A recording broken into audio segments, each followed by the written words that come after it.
Seigneur, nous te disons merci.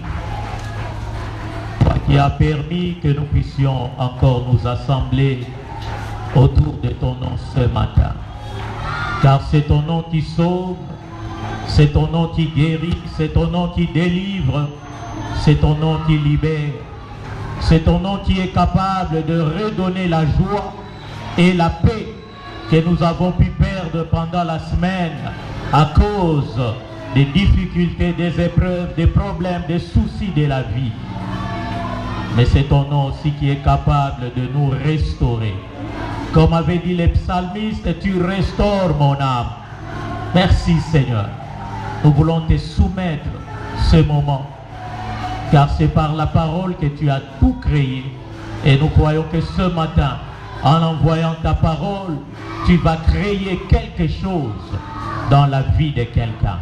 Nous voulons être une simple plume que tu vas utiliser pour graver des caractères dans la vie ou dans le cœur de quelqu'un. Bénis ce moment et que le Saint-Esprit glorifie encore le nom de Jésus. C'est en ce nom que nous avons prié et nous disons Amen. Amen. Shalom bien-aimés. Et nous retrouver encore dans la maison de notre Père. Et nous sommes convaincus que Dieu est présent au milieu de nous. Et nous croyons encore qu'il va nous parler ce matin. Amen. J'aimerais que tu puisses regarder ton voisin et lui demander, est-ce que tu sais que tu es un missionnaire? Alléluia. Parce que cette année, c'est notre deuxième année de l'entrepreneuriat pour la mission. Et comme je le disais les dimanches passés, plusieurs ne savent pas qu'ils sont des missionnaires sur la terre. Parce que nous avons été habitués à appeler missionnaires tous ces occidentaux qui nous ont apporté la parole de Dieu. Mais j'aimerais que chacun de nous puisse comprendre que lui-même, il est un missionnaire. Alléluia. Tu es un missionnaire dans ta famille, dans ta maison, dans ton quartier, dans ton école, dans ton auditoire, dans ton bureau, là où tu travailles, même là où tu vends au marché, tu es un missionnaire.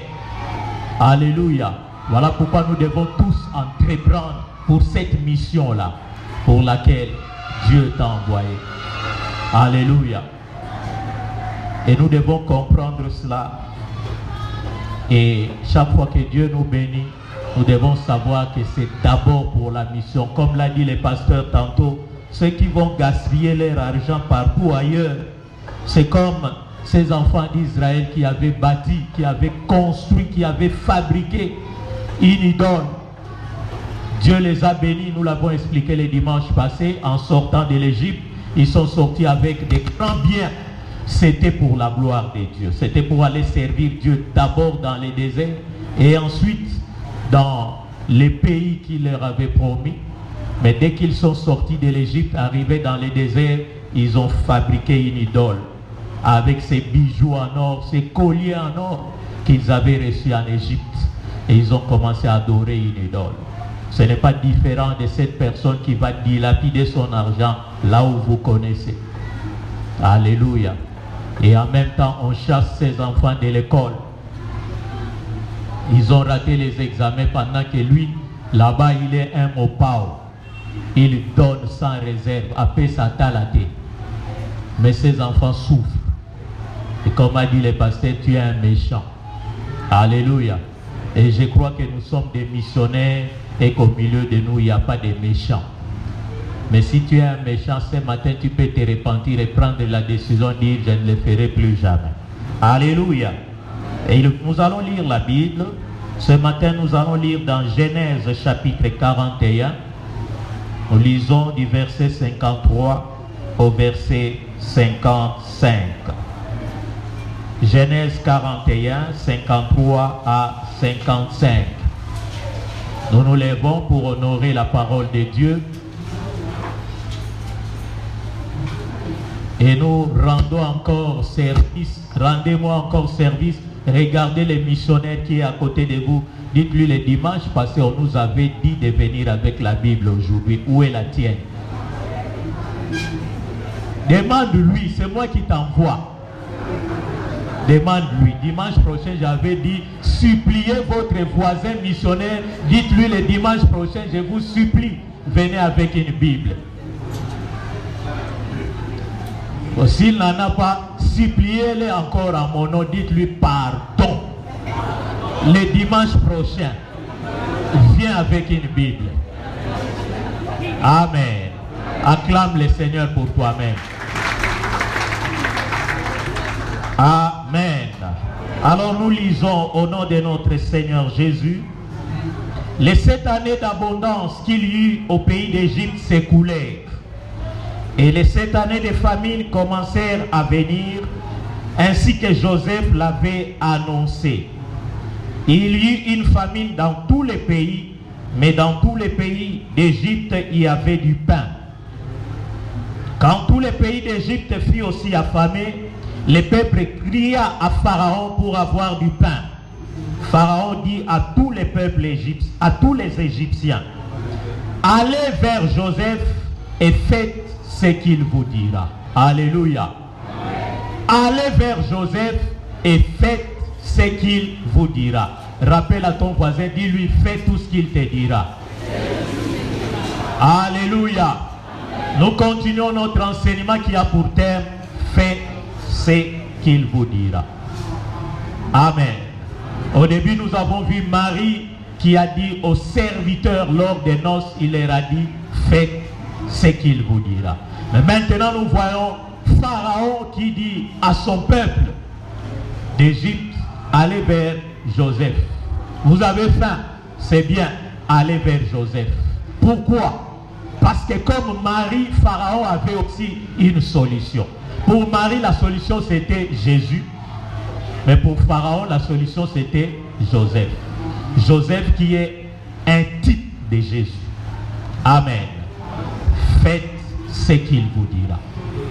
Et nous avons dit cette année, alors que nous allons entreprendre, n'entreprenons plus avec notre expérience seulement, avec notre connaissance, avec notre science, avec nos aptitudes, nos compétences, mais faisons ce qu'il nous dira. Même là où nous avons échoué l'année passée. Mais s'il nous dit, faites cela, n'hésitez pas, faites ce qu'il vous dira. Et nous avions donné l'exemple de Pierre, expérimenté dans la pêche. Il a pêché toute la nuit, sans rien prendre. Mais Jésus lui dit, avance en plein eau et jetez vos filets. Il a argumenté, il a expliqué comme d'habitude, mais heureusement il a dit, bon, sur ta parole, je jetterai les filets. Il avait échoué la nuit, fatigué, épuisé, mais Jésus lui dit, avance en plein eau et jette les filets. Il a jeté les filets et il a attrapé le plus grand nombre de poissons qu'il n'avait jamais attrapé avant. Amen. Alors avant de continuer, nous allons évaluer. Et dimanche passé, le Seigneur nous a donné un devoir à domicile. Je n'ai pas oublié. Moi, je ne fais que ce qu'il me dit. Alors, qui était là le dimanche passé? Bon, qui se souvient du devoir à domicile de dimanche passé? Oh, qui a oublié les devoirs à domicile de dimanche passé? Oh, bon, tu n'as pas oublié, tu ne te souviens plus. Bon, ça signifie quoi? Il dit non, là, là, il s'assume s'habiter, so quitter ngam. Alléluia. Bon, qui peut nous rappeler les devoirs de la fois passée? Parmi ceux qui s'en souviennent, prenez le micro, donnez-lui le micro. On nous a dit l'entrepreneuriat c'est l'action, ce n'est pas la théorie, c'est l'action. Nous devons travailler, nous devons agir. Nous devons arriver à un christianisme actif, pas un christianisme théorique. Toyoki, toyoki, toyoki, tobosani, tolali, lobi, toyoki, toyoki, toyoki, tobosani. Et nous n'avançons pas. Oui, mon frère, rappelle-nous les devoirs, c'était quoi? Le devoir était de rentrer à la maison et demander, si vous avez des voisins, il faut demander à ton voisin qu'est-ce qui ne va pas. Les reproches, qu'est-ce que vous me reprochez par rapport à ce que vous voyez, qu'est-ce que vous voulez de moi? Amen. Donc vous rentrez à la maison. Vous commencez par ceux qui vivent avec vous dans la même maison. Vous appelez votre épouse, votre mari, vos enfants, vos parents ou ceux qui sont là. Vous dites, bon, voilà. Moi, je vis avec vous ici. Dans mon comportement, dans mon caractère, dans ma façon de vivre. Qu'est-ce qui vous dérange et que vous aimeriez me voir changer? Alléluia. Comme ça qu'ils vous le disent. Et ça va vous aider à changer. Parce que nous avons dit, Jésus a dit, acte 1:8, vous recevrez une puissance, le Saint-Esprit survenant sur vous, et vous serez mes témoins. Nous sommes témoins de Jésus, à Jérusalem, chez nous, là où nous habitons. Alors, tu devais commencer à Jérusalem pour demander, est-ce que je suis témoin de Jésus? Est-ce que je suis un bon missionnaire dans ma maison? C'était ça le devoir, simple et facile. Et comme nous avons peur que les gens nous disent les mauvais caractères que nous avons piclés.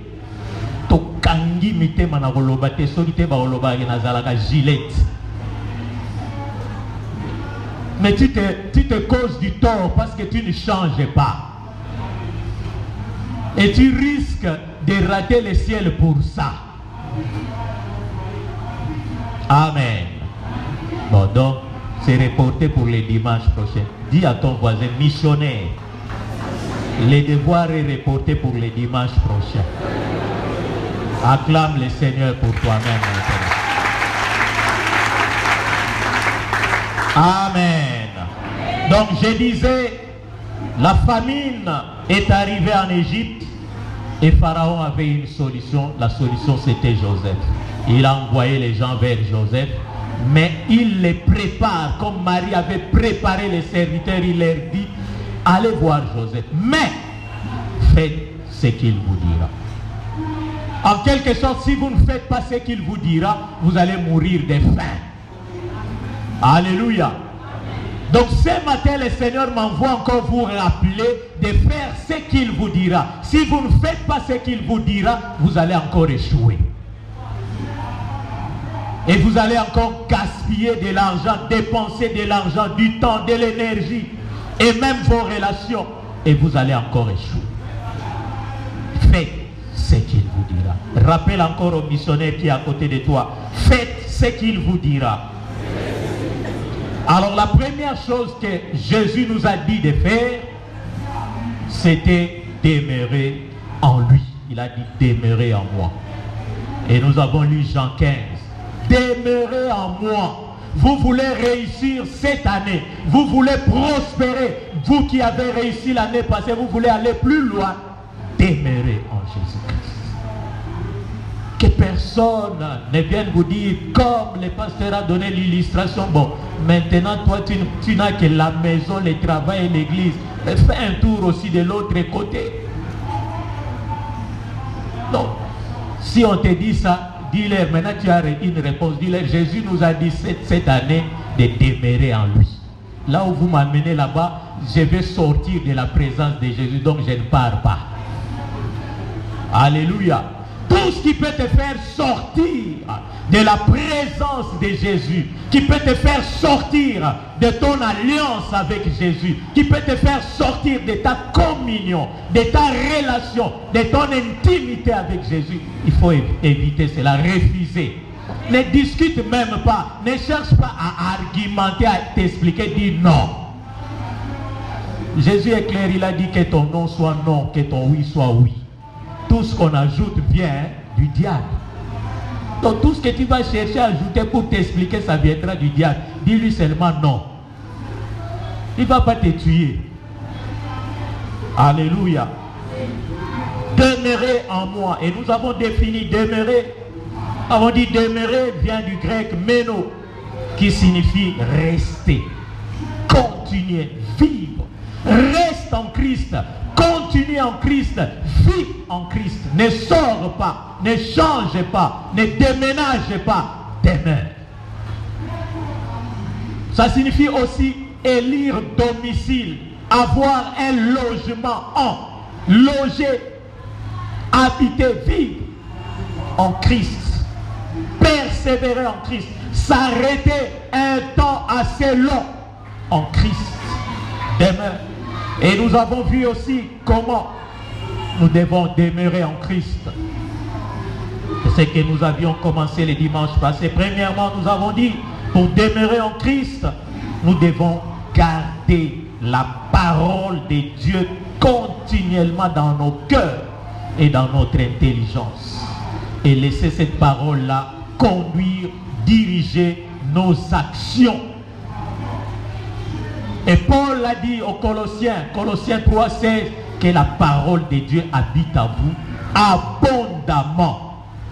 Abondamment. C'est-à-dire, nourrissez-vous de la parole de Dieu. Soyez rassasiés de la parole de Dieu. Que la parole de Dieu occupe toute la place disponible en vous.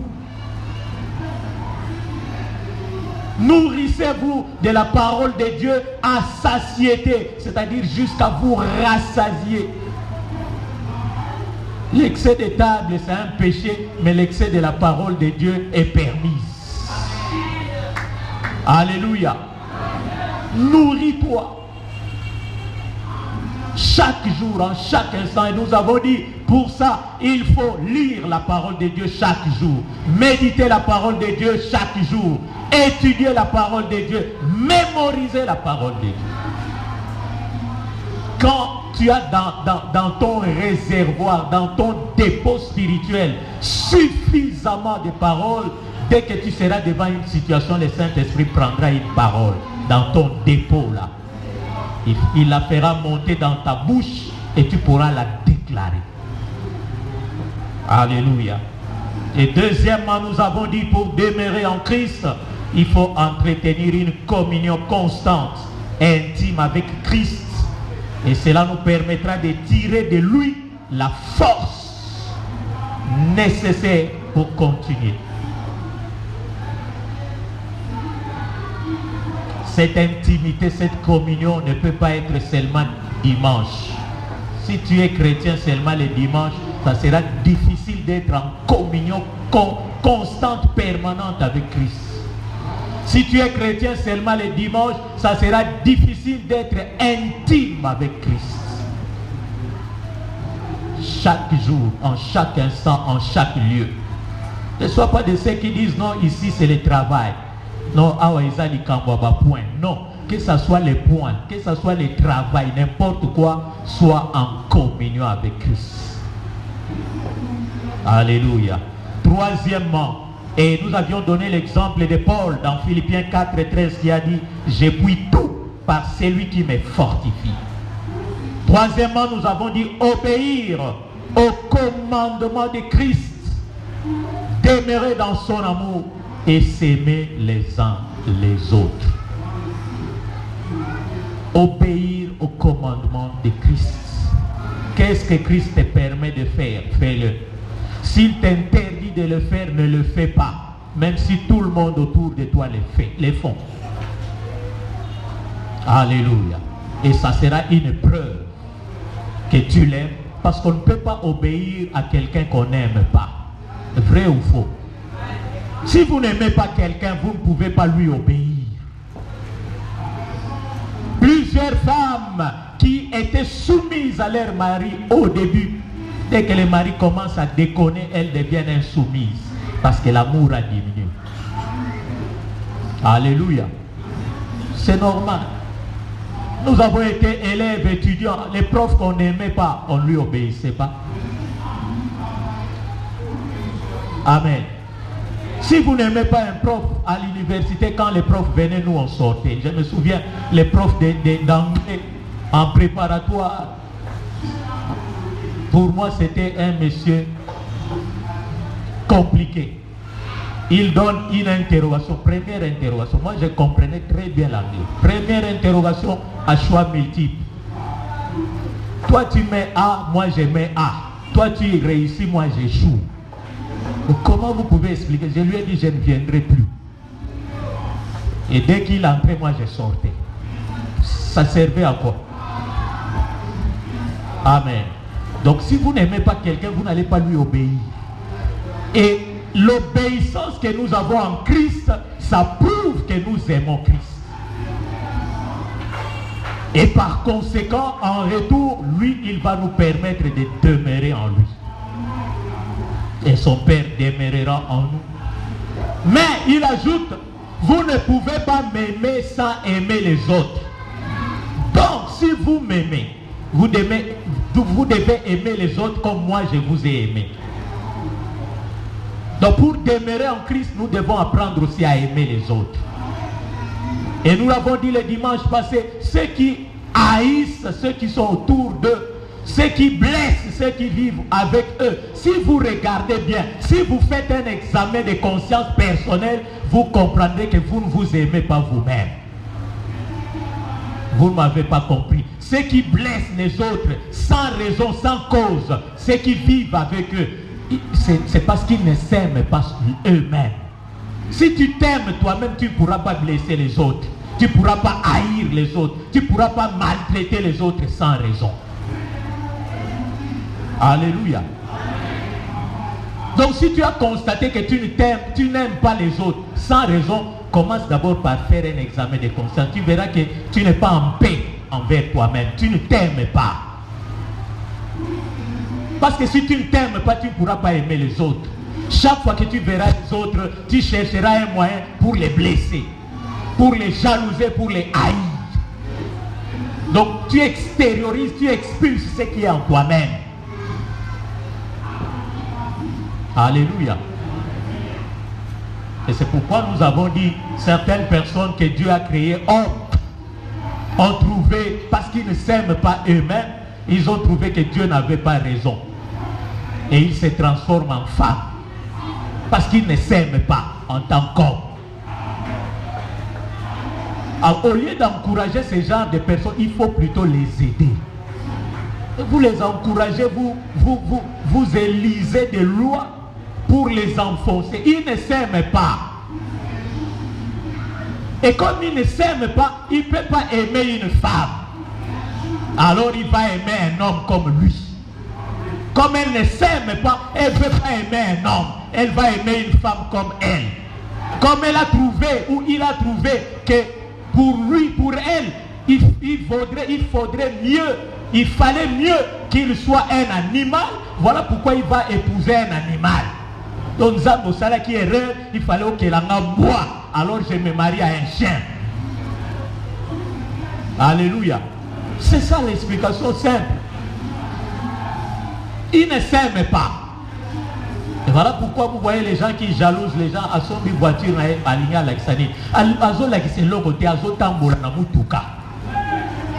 Ils ne te montrent rien. Alléluia.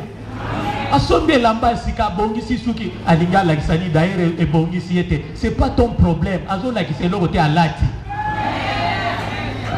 Donc toi commence d'abord par t'aimer toi-même. Pourquoi lui il réussit, moi j'échoue? C'est pas sa faute, lui il a réussi. Toi fais tout pour réussir comme lui. Alors par contre, commence d'abord à travailler. Paul a dit, si nous nous jugions nous-mêmes, nous ne serions point jugés. C'est là le vrai problème. On n'est pas chrétien pour l'autre, on est chrétien d'abord pour toi-même. Tout ce que nous faisons, c'est d'abord pour que nous allions au ciel. Ne dis pas, je n'irai pas dans leur église. Là, j'entends ça souvent parce que dans leur église, les sœurs s'habillent mal, les hommes font ceci, leur pasteur ou leur serviteur. C'est ton problème. Tu n'es pas libre dans ta conscience. Tu n'es pas en paix. Parce que celui qui est en paix dans sa conscience, il n'a pas besoin de quelqu'un pour aller à l'église. Alléluia. Aimons les autres comme nous nous aimons nous-mêmes. Et parmi les autres là que nous aimons, il y en a qui vont nous blesser aussi. Les prochains dont parle Jésus, ce ne sont pas des moutons, des brebis. Il y a des loups, il y a des agneaux, il y a des lions, il y a des rhinocéros parmi ces prochains-là que Jésus nous envoie aimer. Il y a des serpents venimeux parmi eux, mais Jésus nous envoie les aimer. Amen. Comme il nous a aimés. C'est comme ça que nous pourrons demeurer dans son amour. Si tu n'aimes pas les autres, ne t'en fais pas. Tu peux brûler de 1000 feux ici sur la chair, ne t'en fais pas. Tu ne demeures pas en Christ. Allez lire 1 Corinthiens 13, méditez cela. L'amour. Je peux prêcher comme je prêche ce matin. Je peux parler toutes les langues du monde. Mais si je n'ai pas d'amour, c'est chose vaine. Je ne suis qu'un cymbale retentissant. Et nous l'avons dit le dimanche passé, ces jours-là, nous serons devant lui. Mais moi, j'ai prêché à la borne, tout le monde m'écoutait. éloigne-toi de moi, serviteur de l'iniquité, je ne t'ai jamais connu.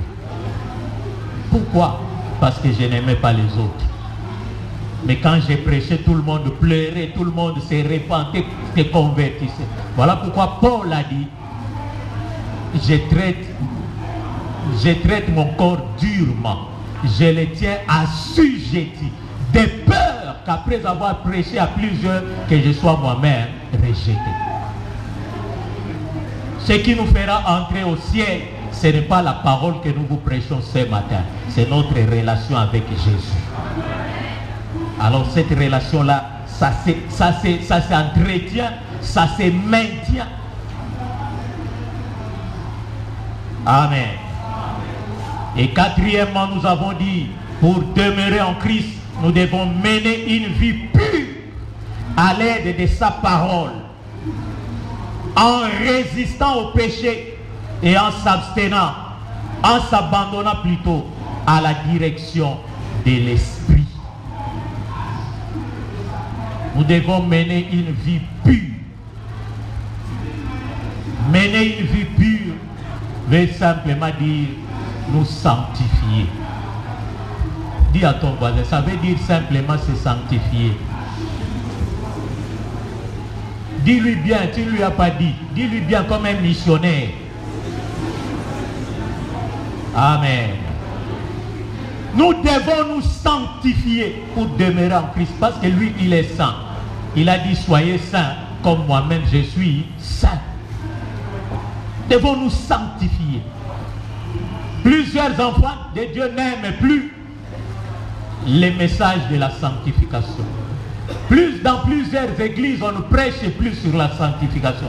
Je suivais un serviteur de Dieu qui disait, pendant qu'il prêchait sur la repentance, un autre serviteur lui a dit non, dans le message, ça ce sont les affermissements, ça c'est pas la prédication. Moi j'étais content, j'ai dit oh donc moi je suis bien, parce que moi je suis un affermisseur. Donc quand je parle de la repentance, je suis dans mon domaine.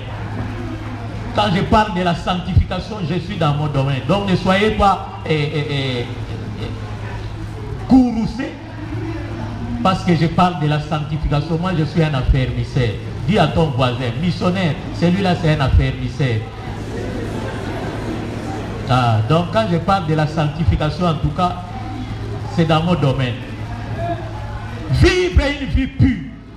Parce que quand nous vivons une vie pure, notre témoignage, même si nous ne parlons pas, notre vie parle. Alléluia. Quand tu vis une vie pure, tu n'auras pas besoin de beaucoup de paroles. Ta vie va parler. Et les gens chercheront à faire comme toi, à devenir comme toi, à être comme toi. Alléluia. Il faut faire comme toi. Permettez-moi, ce n'est pas pour m'honorer, mais j'ai moi-même été surpris et édifié. Le mercredi de la semaine en 8, c'était le mercredi de la retraite. Alors qu'on avait terminé la retraite, j'ai rentré, j'ai croisé deux papas sur la route. Je connaissais l'un, l'autre je ne les connaissais pas. Ils ne prient pas avec nous. Alors, celui qui ne me connaissait pas est passé. Il a fait, je crois, 1 ou 2 pas. Et celui qui me connaissait m'a dit, ah bonsoir Papa Niki. Alors celui qui ne me connaissait pas, quand il a entendu Papa Niki, il a fait demi-tour, il est revenu. Quoi? Il dit non, c'est Papa Niki. C'est le fameux Papa Niki. Il dit oui, c'est lui. Alors j'étais curieux, j'ai dit, oh, le fameux Papa Niki comment? Celui qui me connaissait me dit non, Papa Niki, plutôt Totonga Kayomi. L'église, Nandenge a dit, ah bon? Que ce soit pour la gloire de Dieu. Cet homme-là me dit, je suis à Kikwit depuis seulement 1 année et quelques mois. Mais je ne passe pas une semaine sans entendre parler de toi. Chez les enfants, chez les jeunes, chez les vieux, les hommes et les femmes. Je dis, ah bon? Il me dit, tu doutes, je connais même ta maison. Ta maison est derrière là-bas, il a commencé à décrire. Je dis, oui, c'est ça. Il dit, tu vois, moi je te connais. Mais je ne t'ai jamais vu, c'est aujourd'hui que je te vois. Je dis, bon, dis-moi, en tout cas, dis-moi bien, c'est quoi le problème? Dis, non, ne t'inquiète pas, tout le monde me parle de toi en bien. Il m'a dit, continue comme ça, c'est vraiment bien. Alléluia. Alléluia. Je ne le connais pas. Mais là où il s'assemble là-bas, il paraît qu'il parle de moi. Mais si un jour je me lève et que je dise quelque chose, même si je prodigue un conseil à cet homme-là, vous croyez qu'il ne va pas m'écouter? Je n'aurai pas beaucoup de difficultés. Donc, vis une vie pure, une vie qui témoigne pour toi. Il y a un homme de Dieu qui a dit que ce que nous sommes parle plus fort que ce que nous disons. Alléluia. Ce que tu es parle plus fort que ce que tu dis. Je peux me tenir debout, prendre des haut-parleurs, crier, je suis bon, je suis ça. Mais si à côté quelqu'un sait que je suis un sous-maïn, alléluia. C'est que tu es. Et tu es où? Pas ici à l'église pendant les 2 minutes. C'est que tu es là-bas. Là où nous on ne te voit pas. Là où les frères et sœurs ne te voient pas.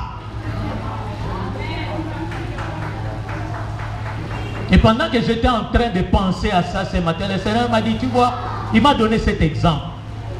Vous voyez, là où vous travaillez, là où vous vivez, là où vous étudiez, si vous êtes un vrai chrétien, les gens vont vous appeler pasteur. Vrai ou faux? Ils vous appelleront pasteur. Pourquoi? Parce que même s'ils ne l'appellent pas vraiment parce qu'ils sont convaincus ou parce qu'ils sont d'accord, mais ils vont vous appeler pasteur d'une manière péjorative pour se moquer de vous. Parce que vous n'êtes pas comme eux. Voilà pourquoi à Antioche, les disciples ont été appelés chrétiens. Ce n'était pas pour les glorifier, c'était pour se moquer d'eux. Non, il y a un pasteur, et ça doit commencer dans ta maison, dans ta famille. Alléluia. Moi, en tout cas, dans ma famille, tout le monde sait qu'il y a un pasteur. Non, pasteur, n'a pas que ça pasteur, mais oui, donc je ne peux pas faire ça. Tu dois commencer par déclarer, exprimer, manifester ton identité. Ne sois pas une chauve-souris quand tu es là-bas avec et tu fais comme eux. Mais quand tu es ici avec nous, chrétiens, frères en Christ, non. Les missionnaires ne vivent pas comme ça. Alléluia. Vis une vie de sanctification à l'aide de la parole de Dieu. Et cette vie de sanctification va te conduire à résister au péché. Tu résistes au péché. Chaque fois qu'il y a une occasion de péché, tu résistes. Mais là encore, pour résister, tu dois connaître la parole de Dieu. Parce que notre Seigneur nous a donné l'exemple. Quand il a résisté au diable, il ne disait pas non, yo yebingate, ngana mukeli na yo, non. Oh non, non, pas ça. Il est écrit. Alléluia. Quand tu dis il est écrit, c'est tout, c'est fini, point. Personne ne va discuter. Même le diable du haut des cieux, il sait que non, celui-là, il a raison. Alléluia. Parce que quand le diable venait avec la parole, le Seigneur aussi rétorquait avec la parole. Il a compris que non, devant la parole de Dieu, je ne peux rien. Et il est parti. Alors si toi tu es rempli des évangiles tels que Kobota Mamobali Passi, Kobota Mamobali Etumbu, Ngoma na Ngoma Bakutana, tu auras des problèmes devant les péchés. Voilà pourquoi la Bible insiste que nous soyons nourris, remplis, abondamment, entièrement, complètement, totalement, pleinement de la parole de Dieu. Ainsi nous pourrons résister au péché. Parce que la Bible dit,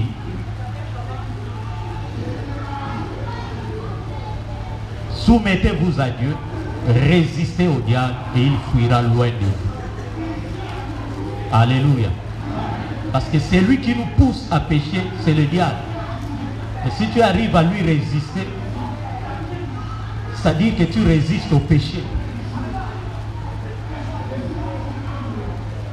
Et pour terminer, nous résistons au péché, nous nous abandonnons à la direction de l'esprit. Nous abandonnons à la direction de l'esprit. Galates 5, 16. Marchez selon l'esprit et vous n'accomplirez pas les désirs de la chair. Amen. Que Dieu bénisse sa parole.